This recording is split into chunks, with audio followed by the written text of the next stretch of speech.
ക്ഷേത്രകലകൾ അഭ്യസിക്കുന്നതിനായി Kattachira Shri വിഷ്ണുവിലാസം NSS കരയോഗത്തിന്റെ നേതൃത്വത്തിൽ ശ്രീ ചെറുമണ്ണിലപ്പൻ ക്ഷേത്ര കലാപീഠം എന്ന സ്ഥാപനം ആരംഭിച്ചു. കട്ടച്ചിറ ചെറുമണ്ണിൽ ശ്രീ മഹാവിഷ്ണു ക്ഷേത്രത്തിന്റെ കിഴക്കേ നടയിലുള്ള കരയോഗ മന്ദിരത്തിലാണ് സ്ഥാപനം തുടങ്ങിയത്.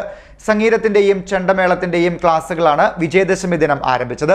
മറ്റ് ക്ഷേത്രകലകൾക്കുള്ള ക്ലാസുകൾ ഉടൻ തന്നെ ആരംഭിക്കുമെന്നും ക്ലാസുകളിൽ പങ്കെടുക്കുവാൻ ആഗ്രഹിക്കുന്നവർ ബന്ധപ്പെടണമെന്നും സ്ഥാപന അധികൃതർ അറിയിച്ചു.